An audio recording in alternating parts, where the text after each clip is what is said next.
주님, 우리의 허물과 모든 더러운 죄들을 주의 십자가의 보혈의 피로 깨끗하게 씻기시고 이 시간도 정결한 심령으로 주님이 주신 말씀을 받고자 합니다.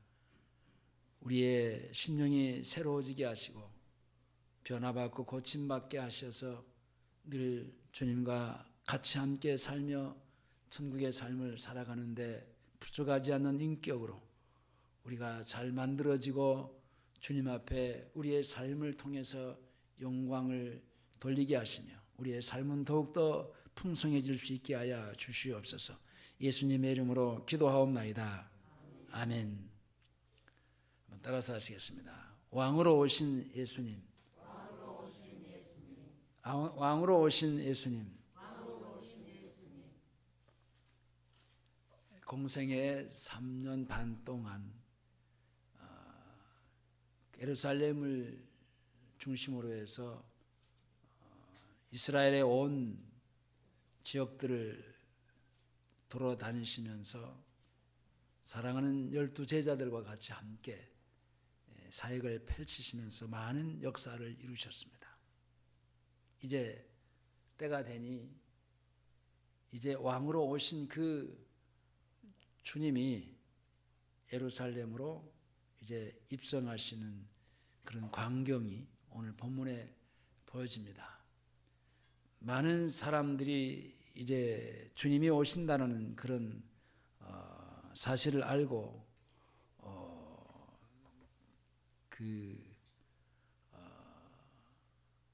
호산나 찬송하면서 주님을 맞아들이는 그런 모습이 담겨져 있습니다.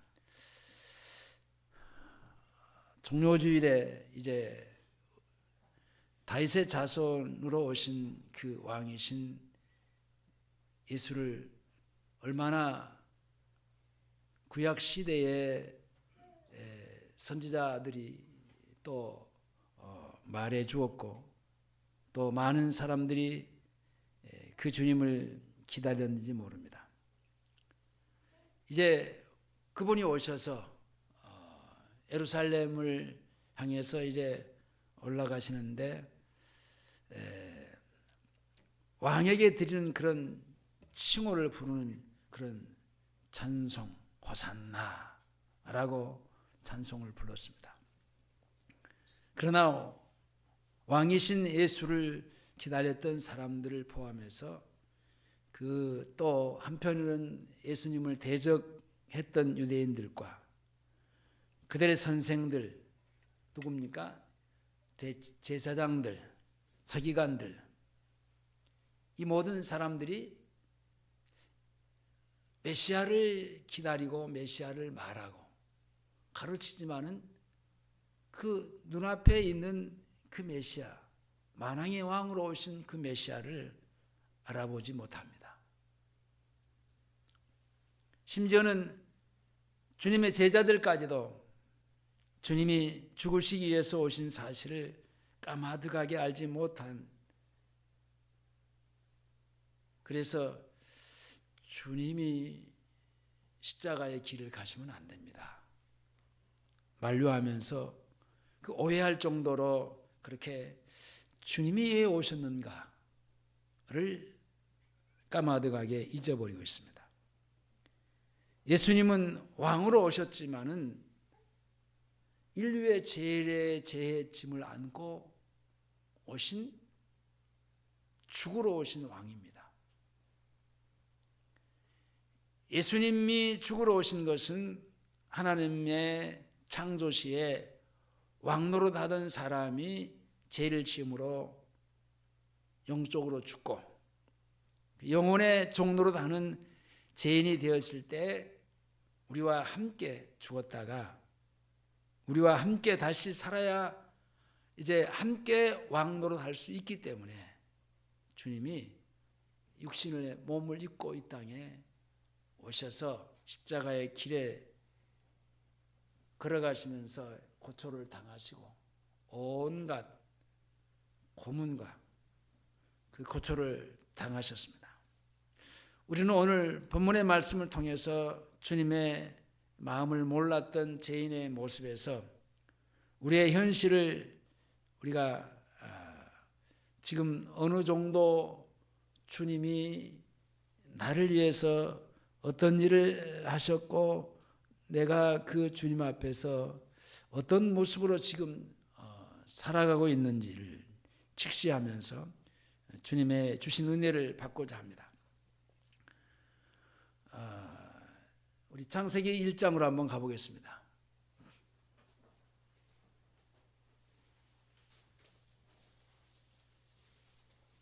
1장 26절을 다 같이 보시겠습니다. 1장 26절입니다. 다 같이 큰 소리로 시작. 하나님이 가라사대 우리의 형상을 따라 우리의 모양대로 우리가 사람을 만들고 그로 바다의 고기와 공중의 새와 육축과 온 땅과 땅에 기는 모든 것을 다스리게 하자 하시고, 자 여기 우리의 형상을 따라 성부 성자 성령께서 하나님의 형상을 따라, 이 하나님의 형상은 영적인 겁니다. 영혼입니다. 영혼. 우리의 모양대로 영혼입니다. 우리가 사람을 만들고 그러 여기 사람을 만들었다고 하는 것은 육체를 만들었는데 이 영혼과 육체가 이제 합쳐진 것이 사람입니다. 그러 바다의 고기와 공중의 새와 육축과 온 땅과 땅에 기는 모든 것을 다스리게 하자. 이제 이 세상의 모든 바다의 고기와 공중의 새와 육축과 온 땅에 기는 모든 것들을 다스린다. 그러니까 결국은 다스리는 왕으로 우리 인간을 창조해 주셨습니다. 이 모든 만물을 다스리는 왕. 근데 사람들이 역으로 다스림을 받잖아요. 자연 앞에 와서 거기다가 뭘 놓고 절을 한 것, 자기가 다스려야 되는데 반대로 다스림을 받고 있습니다. 다스려지고 있는 겁니다. 다스려지지 못하고 있는 겁니다. 다스려져야 되는데 그게 왜 그렇습니까? 이게 비참한 우리의 인간의 죄로부터 타락한 죄인의 모습입니다. 자, 2장으로 넘어가겠습니다. 2장 15절입니다. 창세기 2장 15절입니다. 15절 시작.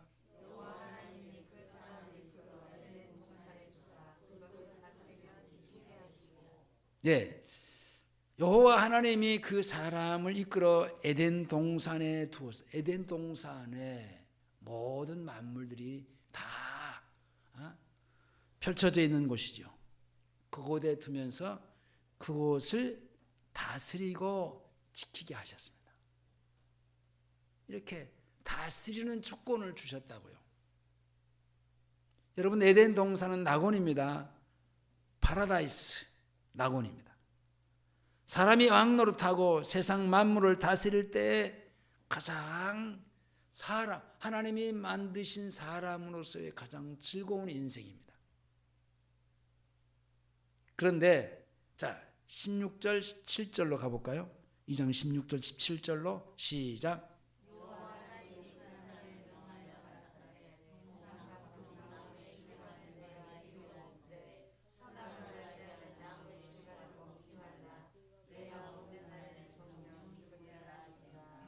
자, 하나님이 왜 이렇게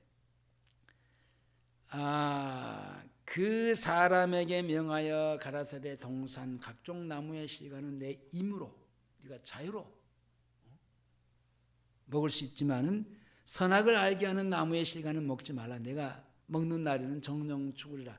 왜 하나님은 하필 이게 그 에덴 동산을 다스리게 해놓고 네 임의대로 다 해라, 그렇게 해놓고 하나님은 여기에 선악을 알게 하는 나무의 그 실과를 먹지 말라고 했는가? 자, 이것은 다른 의미가 아닙니다. 내가 이 에덴 동산을 다스리고 이제 가난할 수 있는 주권을 주었는데, 내가 이들을 만들어서 이렇게 좋은 에덴이라고 하는 천국의 그 삶을 살 수 있도록 해 주었는데, 얼마만큼 내 말을 잘 듣고 나를 하나님 창조주로 섬기고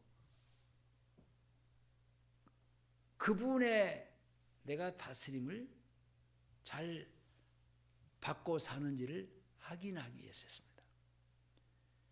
여러분, 인간은 하나님이 사람의 나를 잘 다스려지고 내가 잘 그분의 다스림을 받을 때 세상을 내가 잘 다스릴 수 있습니다. 근데 내가 하나님께로부터의 내가 잘 다스려지지 않을 때는 내가 아무리 세상을 다 잘 다스려지려고 해도 다스려지지 않는 겁니다.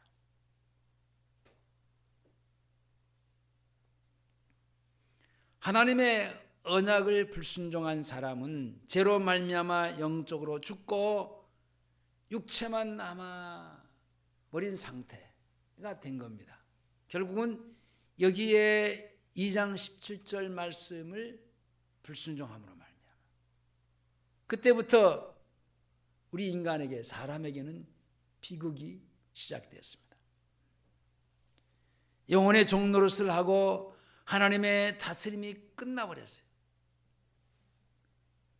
그리고 인간은 다른 피조물과 같이 되어서 생존을 위해서 서로 경쟁하면서 이제 살아가는 처지가 되어버렸는데요. 3장으로 넘어가겠습니다. 3장 17절, 18절, 19절까지 17절, 18절, 19 시작.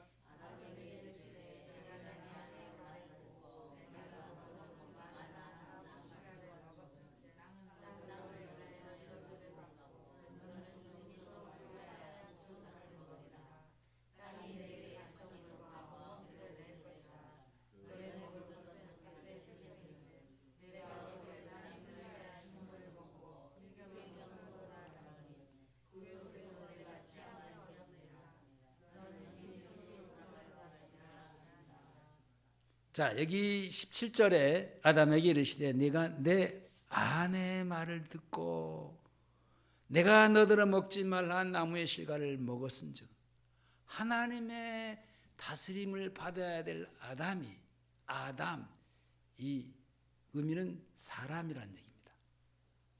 하나님의 다스림을 받아야 될 이 아담이 누구의 다스림을 받게 돼요? 아내.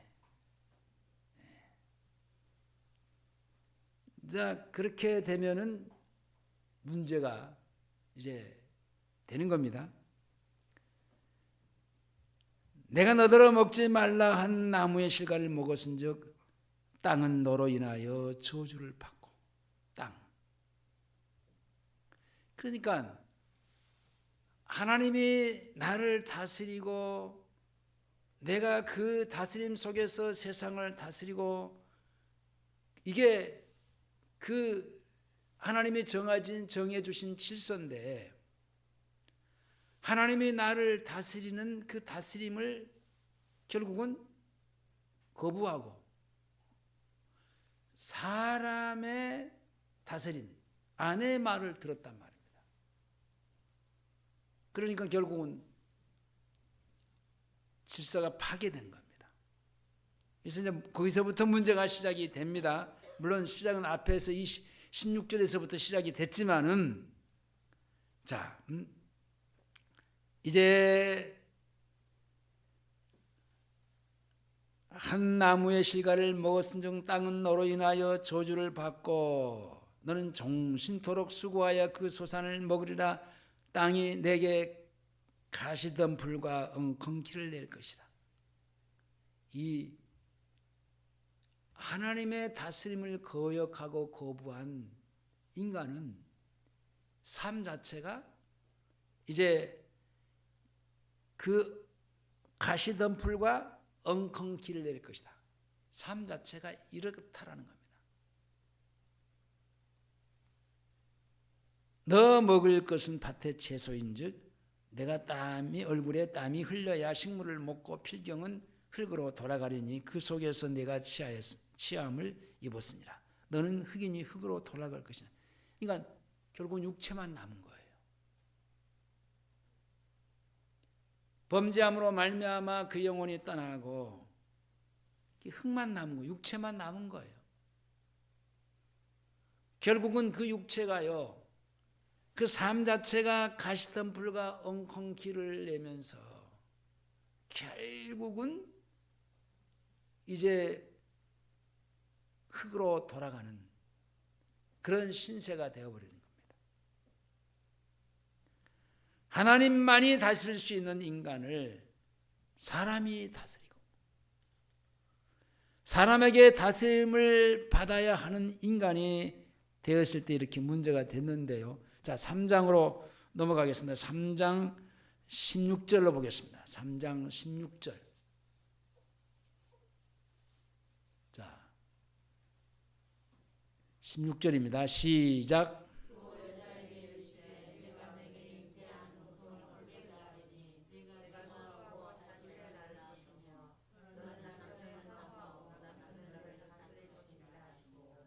자, 이제 내가 내 남편을 다스려야 되는데 네가 네 남편을 다스렸으니 오히려 거꾸로 이제는 네 남편이 너를 어떻게 된다? 다스릴 것이다.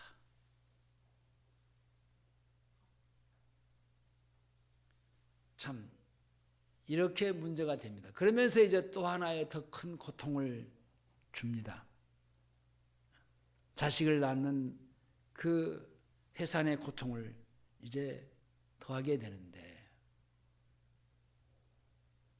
그러니까 가정에서도 우리는 절대적으로 남편이라고 해서 아내를 내가 그냥 이래라 저래라 다스리려고 하지 말고,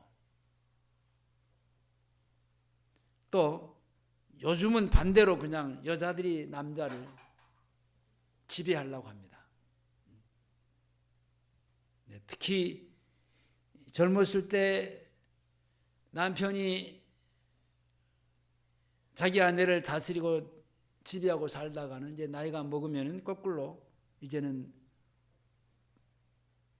그 다스렸던 그 권세를 잃어버리고 이제는 반대로 아까 여기 하와가 그랬듯이 하와가 자기 남편을 다스렸잖아요. 그러니까 하나님은 이제는 뭐라고 말하냐?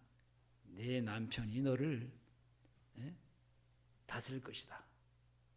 아니 그 정도만 아니야. 너는 사모하면서 내가 그 남편을 없이는 나는 절대로 살 수가 없어.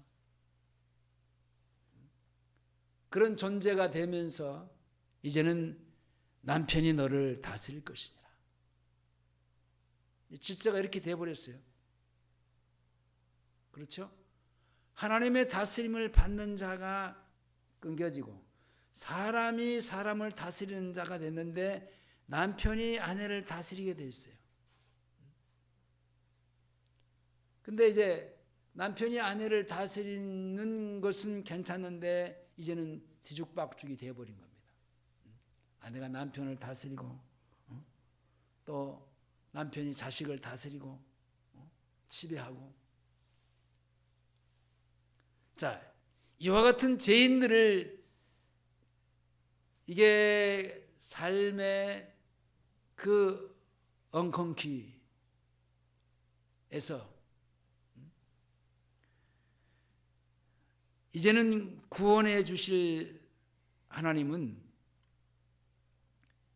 약속하신 여자의 후손을 얘기를 하시는데, 그 여자의 후손이 창세기에서는 하나님이 아브라함의 후손이라고도 하시고 이삭의 후손이라고도 하시고 또 야곱의 후손이라고도 합니다. 다윗 시대에 와서는 다윗의 자손이라 이렇게 언약을 합니다. 자, 3장으로 넘어갑니다. 3장 15절로 갑니다. 창세기 3장 15절입니다. 15절.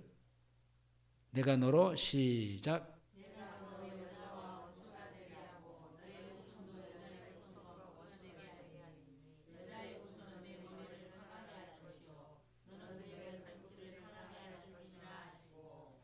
자, 거슬러 올라가면은 결국은 아담이 자기 아내 말을 듣고 선악과를 따먹게 했던 그 뒤에서 조종한 이가 누구였죠? 사단, 마귀였습니다. 본문에 나오는 것은 뱀인데 그게 마귀입니다. 마귀가 그를 도구로 사용해서 그렇게 한 건데, 자, 내가 너로, 너가 누굽니까? 뱀입니다. 마귀. 여자와 온수가 되게 하고, 여자는 누굽니까? 여자는 교회, 성도. 여자는 구약의 교회입니다. 온수가 되게 하고 너의 후손도 누구죠? 너의 후손.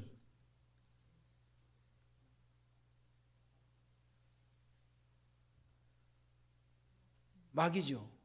흐름을 잘 보세요. 온수가 되게 하리니 여자의 후손은 내 머리를 상하게 할 것이요. 여자의 후손은 누구죠?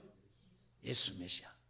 이게 창세기 3장 15절만 정확하게 딱 해석을 해도요, 성경을 마스터 할 정도로 이제 교리적으로 딱 체계가 잡혀지는 겁니다. 여자의 후손은 내 머리를 상하게 할 것이요. 내 머리. 누구의 머리예요? 뱀의 머리, 사단의 머리. 너는 그의 발꿈치를 상하게 할 것이냐. 너가 누구죠? 네? 뱀. 너는 그의 발꿈치를, 너는 뱀이 그가 누구죠? 네? 예수인데 구약이 교회입니다. 교회. 자, 발꿈치를 상하게 할 것이니라. 그러니까 죄에 매여 사망의 권세를 잡은 자, 마귀에게 종로로 다는 사람들을 구원하시고 잃어버린 생명을 다시 찾아주셔서 이전과 같이 하나님의 다스림을 받고 하나님과 함께 세상을 다스리는 왕 노릇하는 삶을 살기 위해서 인간의 그 무거운 그 죄짐을 짊어지시고 십자가의 길을 가시기 위해서 이 땅에 오신 이가 메시아, 우리 구주 예수 그리스도가 되시는 겁니다. 다윗의 이후에 수많은 선지자들이 예언한 대로 때에 맞추어 오신 예수가 하나님의 아들입니다. 예수님이 오실 때에도 많은 사람들이 예수님의 오심을 기다렸습니다. 동방의 박사들이 기다렸어요. 기다리는 사람들에게 하나님은 그 메시아가 탄생했을 때 그 장소대로 기다리는 자를 끌고 가잖아요. 왜? 끌고 가요. 기다렸기 때문에. 그것이 하늘의 징조, 그 별을 보고 착 갑니다. 그리고 양을 치는 목자들도 기다렸습니다. 성전의 시므온과 안나 선지자도 일찍이 남편을 잃어버리고 성전에서 기도하면서 금식하면서 그 메시아를 기다렸습니다. 예수님의 어머니 마리아도 요한의 아버지 사가랴도 예수를 기다렸어요. 나다나엘도 예수님을 기다렸고 이름 모를 모든 수많은 사람들이 구약시대 심지어는 이방인들 가운데서도요 그 메시아를 기다리는 사람들이 많았어요. 그것은 무엇을 통해서? 구약의 선지자들을 통해서. 그러나 그 오신 예수님을 오해를 하는 사람들이 많았어요. 그 메시아가 오니까 헤롯도 예수님을 오해했고 많은 서기관과 제사장들도 예수님을 오해했습니다. 유대인들도 오해를 했습니다. 나사렛 동네 사람들도 하나님의 아들이신 예수님을 알아보지 못하고 예루살렘에서도 예수님을 오해합니다. 그리고 주님의 제자 가룟 유다도 예수님을 오해합니다. 그러나 예수님을 세상의 구주로 믿는 많은 사람들이 여기저기죠 그렇게 일어나기 시작하는데 그들은 다 주님이 찾아오신 죄인들입니다. 어찌 보면은 그들이 사모하고 기다렸던 그 메시아를 늘 품고 살았던 그들이 누굽니까? 죄인들인데 그 죄인들을 주님이 찾아가신 거예요. 그리고 주님께서 믿게 하시는 은혜를 베푸신 거예요. 여러분, 내가 아무리 예수를 믿고 싶다고 해서 믿어지는 게 아니에요. 믿음은요 그냥 생겨지는 게 아니에요. 내가 믿어야지. 믿습니다. 아무리 그 믿는다고 하는 그 믿음에다가 강세를 붙이고 씁니다에다가 그냥 그 바람소리를 넣어가면서 세게 해도요 그렇게 해서 믿음이 생겨지거나 믿음이 크거나 그러지는 않습니다. 그 마음대로 안 돼요. 하나님이 은혜를 주셔야 되는데 앞에서 기다리던 모든 사람들, 동방 박사들도 양치던 목자들도 시므온과 안나 선지자도 어머니의 마리아, 어머님의 마리아, 예수님의 어머니 마리아도 그리고 요한의 아버지 사가랴도요 하나님께서 은혜를 주신 자들이에요. 그러니까 결국은 하나님의 은혜를 받지 못하니까 오해가 생기는 거죠. 문제가 생기는 거예요.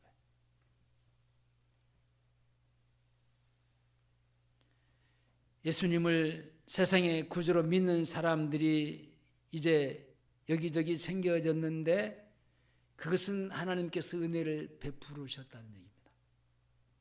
예수님의 제자들이 예수님을 믿었고 니고데모가 수가성의 여인들이 12해를 혈중으로 앓던 여인도 바로 예수님을 믿은 게 뭡니까?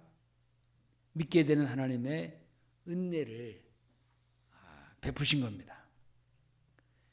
베데스다 그 연못가의 병자도 예수님을 믿었고 문둥이 시몬도 예수님을 믿었고 바디메오도 예수님을 믿었고 마리아도 마르다도 나사로도 예수님을 믿었습니다. 심지어는 이방인들 가운데서도 많은 사람들이 예수님을 믿었습니다. 시돈 여인도 그랬고 중풍병자의 종을 둔 로마의 백부장은 100명의 그 군사를 다스리는 그 백부장의 이름입니다. 근데 그 사람도 이방인인데 믿었어요. 그러나 예수님을 믿었던 사람들이나 안 믿었던 사람들이나 예수님의 그 죽으심에 대해서는 오해를 합니다. 심지어는 예수님 먼저 6개월 전에 나타나서 그 예수님의 길잡이로 왔어요. 그리고 옆에 있는 예수님을 향해서 보라 세상 죄를 지고 온 하나님의 어린 양이로다라고 자기가 지목하면서 고백을 하고 많은 사람들 앞에 그렇게 말했어요. 그리고 요단강에서 세례를 받을 때에 그가 아니 당신이 나에게 세례를 줘야 할 텐데 내가 어찌 당신에게 세례를 베풀 수 있습니까? 허락하라. 세례를 베풀 때 어떤 장면이 일어났습니까? 이는 내 사랑하는 아들이다. 기뻐하는 종이다. 라고 하늘에서 음성이 들렸습니다. 그리고 많은 그 요단강의 세례를 받으러 찾아 나오는 사람들을 향해서 이제 회개하라 천국이 가까이 왔다라고 외쳐댑니다. 그러던 그가 아주 날카롭게 세례요. 그렇게 그 외쳐댔던 그가요. 헤로데 의해서 그냥 헤로디아의 일로 감옥에 갑니다. 근데 감옥에 가서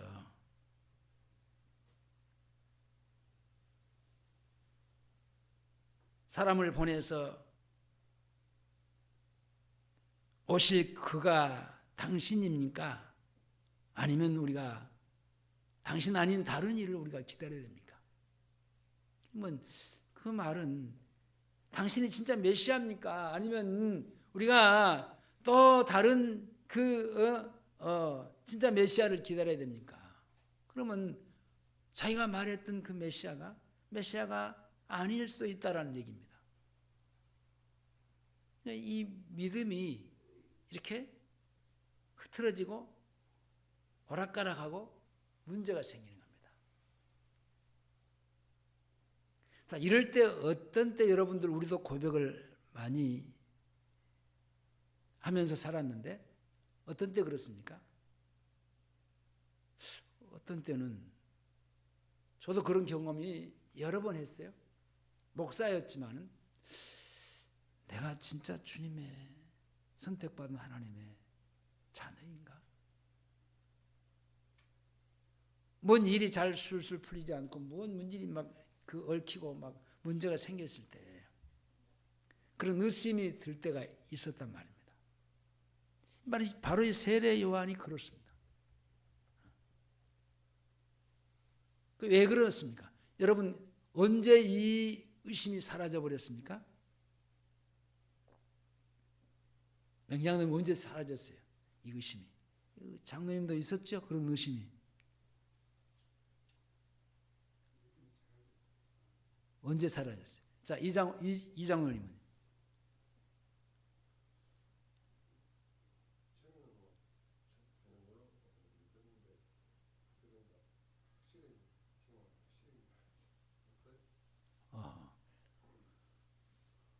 자, 누가 대답을 해줘야 되겠는데?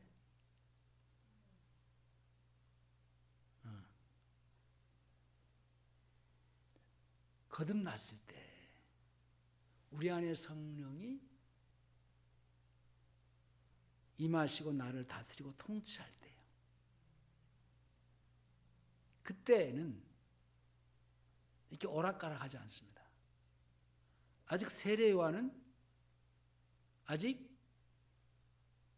성령 받기 이전에 똑같은 우리와의 그 거듭나기 이전의 상태와 똑같습니다. 그러니까 이럴 수 있어요. 근데 이가 마가의 다락방에 이제 성령을 받고 난 이후에는 절대로 이 오락가락 할 수가 없어요.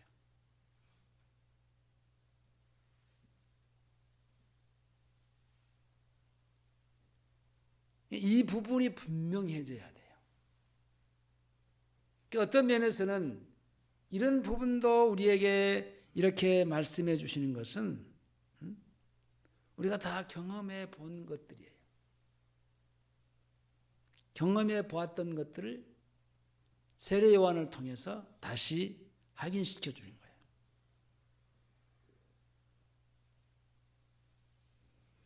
거예요. 주님이 사역이 불같이 막 일어났지요. 막 일어났는데 어떤 면에서는 내가 지금 이렇게 당신이 말해준 그 메시지를 가지고 막 이게 전할 때 이런 일이 벌어져서 내가 지금 감옥에 가 있는데 왜 나를 본체 만체하실까? 못 본체하고 계실까?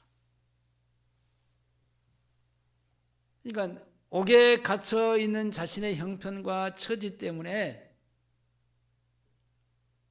오해를 한 거예요. 그러니까 여러분들 우리 안에 성령께서 내주하신 성령으로 내가 거듭났었을 때의 상태가 아닐 때는 이런 환경에 의해서 내가 앞에 얘기했습니다. 내가 무슨 일이 잘 풀리지 않고 뭐가 잘 안 되고 그랬을 때는 내가 진짜 내가 주님의 자녀가 맞나? 그렇게 의심을 던질 수 있다니까요. 저는 실제 그런 경험을 몇 번이고 내가 해봤어요. 목사였지만. 그러나 언제부터 그 부분이 딱 해소가 되느냐. 거듭나고 난 이후에 분명한 주님이 나를 내 안에 오셔서 나를 다스리고 지배할 때부터는 그런 것이 아무리 내게 큰 문제가 생겨도 그렇게 내가 진짜 구원받았나? 의심해 본 적은 없어요. 주님이 나를 진짜 하나님의 자녀로 선택해 주었나? 의심해 본 적이 없어요. 그렇게 의심하고 있을 때 세례 요한을 향해서 다시 사람을 보내서 세례 요한에게 이렇게 말을 합니다. 예수께서 대답하여 가라사대 너희가 가서 듣고 보는 것을 요한에게 고하되 소경이 보며 앉은 맹이가 걸으며 문둥이가 깨끗함을 받으며 기머리가 들으며 죽은 자가 살아나며 가난한 자의 복음이 전파된다고 가서 말해라.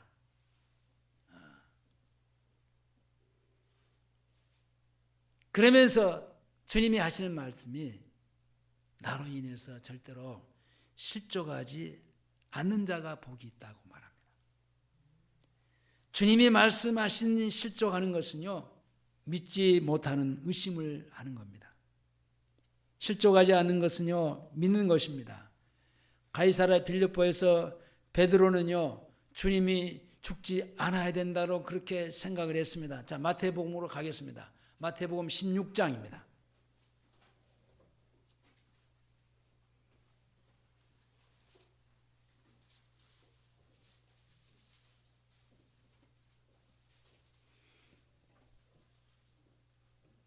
(16장) 21절에서 23절까지 21절에서 23절까지 보시겠습니다. 자, 이때로부터 시작.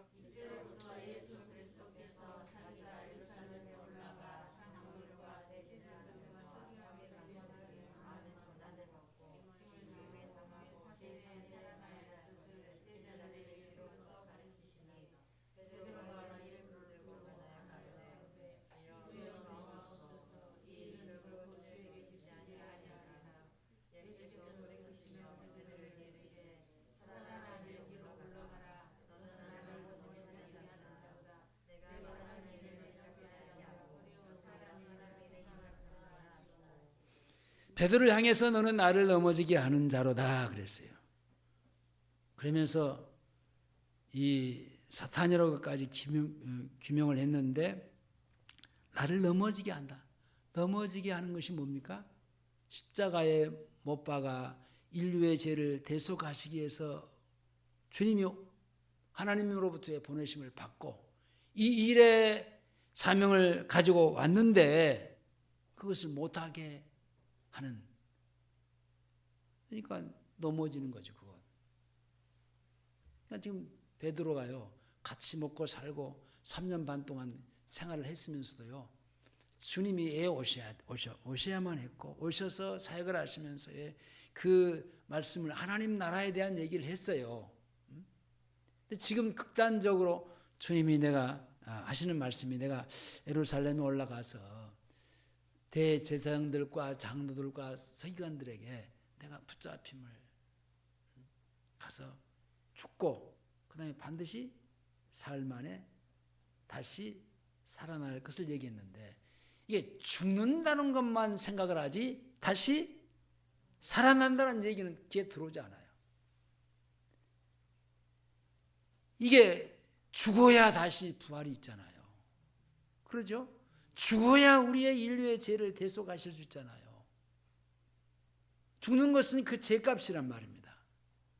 그 죽어야 우리의 죄가 대속해 주시고, 그리고 3일 만에 부활하시는 것은요, 우리의 죄를 다 깨끗하게 청산해 주셨다라는 하나의 확증으로 부활하셨어요. 그리고 우리 안에 내주하신 겁니다. 제자들은 죄인들을 위해서 죽으시기 위해서 예루살렘으로 올라갈 때 서로 누가 크냐고 막 다투기도 합니다. 참. 근데 주님은요, 누가복음 19장 10절에서 인자에 온 것은 잃어버린 자를 찾아서 구원하러 왔다고 분명하게 얘기합니다. 주님은 죄인을 찾아 구원하시기 위해서 오셨습니다.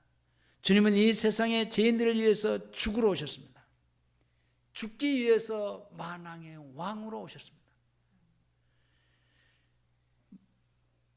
마가복음 10장 45절에서 인자에 온 것은 섬김을 받으려 함이 아니라 도리어 섬기려 하고 자기 목숨을 많은 사람의 대속물로 주려 함이로다. 죽어야 살아나기 때문에 주님이 십자가의 길을 가는 겁니다.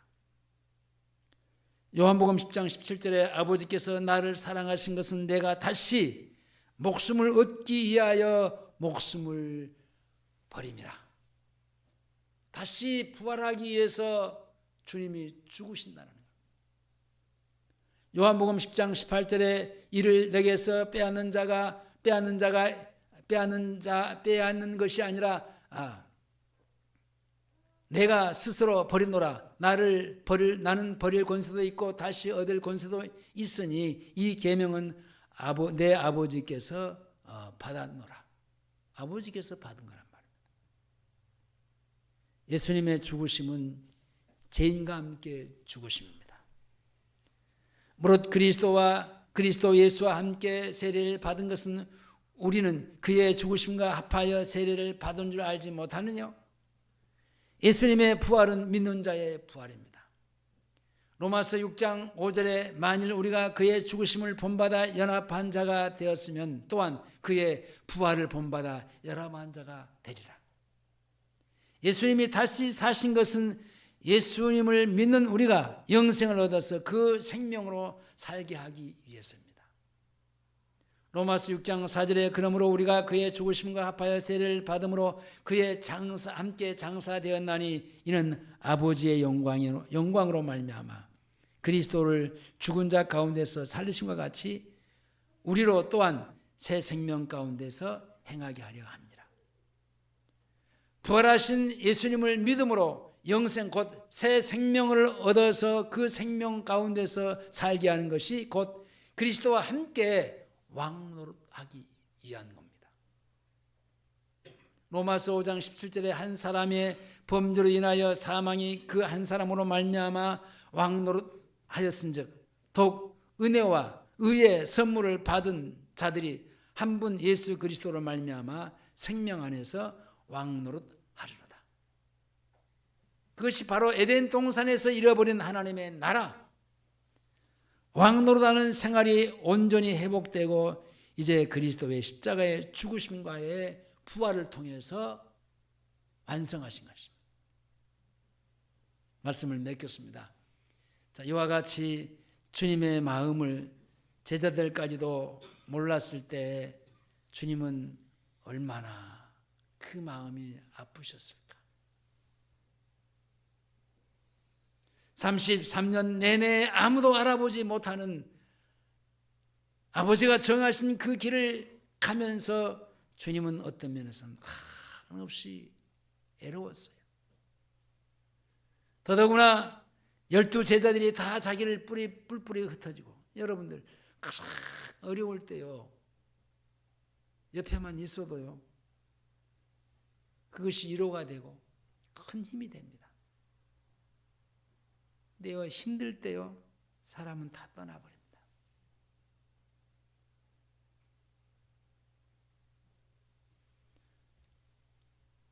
우리 여기 몇 분들은 진짜 우리 참 제가 평생 죽을 때까지 잊지 못하는 것이 그 문흥동에서 그렇게 어려웠을 때,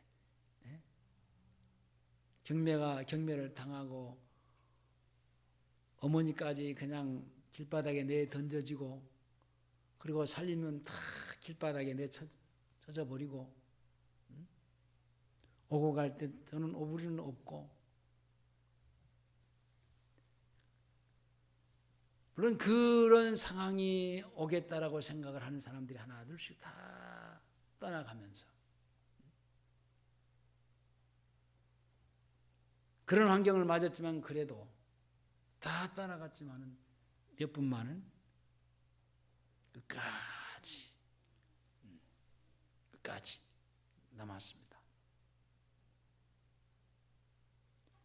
네, 가장 어려울 때 옆에 있는 것 자체가요, 힘이 되고 위로가 되고, 말 한마디 그 한마디가요, 그 힘을요 그냥 하늘을 솟게 하고, 주님이 12 제자가 뿔뿔이 흩어지고 신문을 당하시면서 이제 죽게 된 상황, 이제 선언을 하고 골고다 길을 올라가실 때요, 옆에 누가 같이 가주는 사람이 없었어요. 그 십자가를요, 누가 같이 대신 주님 내가 조금 지고 갈게요 하는 사람도 없었어요. 다 도망가 버렸어요. 근데 억지로 구레네 시몬이라는 사람을 붙잡아다가 네가 좀 이 십자가를 대신해서 좀 지고 가달라.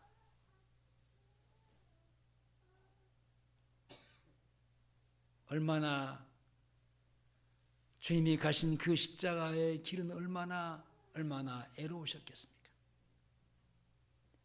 그 주님의 마음은 정말 알아볼 수 있고 알 수 있는 것이 믿음입니다. 우리는 이번 주간에 고난 주간을 이제 살게 되는데, 주님의 마음을 어느 때보다도 잘 알아서 주님을 애롭지 않도록, 오히려 주님을 기쁘시게 할 수 있도록 주의 이름으로 축원합니다. 주님 감사합니다.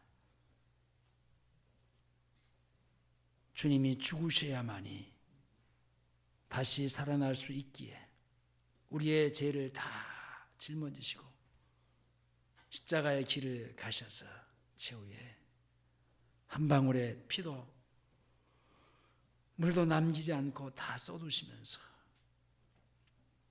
하나님께는 엘리 엘리 라마 사박다니 나의 하나님 어찌하여 나를 버리셨나이까 라고 그렇게 비참한 기도를 드리면서까지 주님은 쓸쓸히 그 애로운 십자가의 길을 가셨습니다. 마지막 숨을 거두기 직전에 다 이루었다. 그동안 에덴 동산에서 하나님을 거역하고 하나님의 다스림을 받지 못했던 그 이후로 불순종한 죄로 말미암아 엉겅퀴의 삶을 살아가는 인생들, 그 알맹이를